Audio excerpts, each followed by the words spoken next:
Jan Žižka Çexiyanın milli qəhrəmanıdır. O 1360-cı ildə anadan olmuşdu. Deyilənlərə görə 64 yaşına çatana qədər 50-dən çox döyüş yarası və sınıqlar almışdı. Žižka bir-biri ilə zəncirlə birləşən tabaritlərlə müdafiə olunaraq döyüşürdü. Onun öz hərbi strategiyası vardı.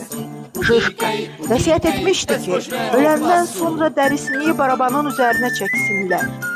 Beləliklə o, ordusunu öləndən sonra da döyüşə aparmaq istəyirdi. İlk gözünü Žižka gəncliyində itirmişdi. Sonralar tam kör olsa belə orduya rəhbərlik edirdi. 1412-ci ildə Roma papası 5-ci Marsin ucbatından Çexiya çarlığında Qusidlər müharibəsi başladı.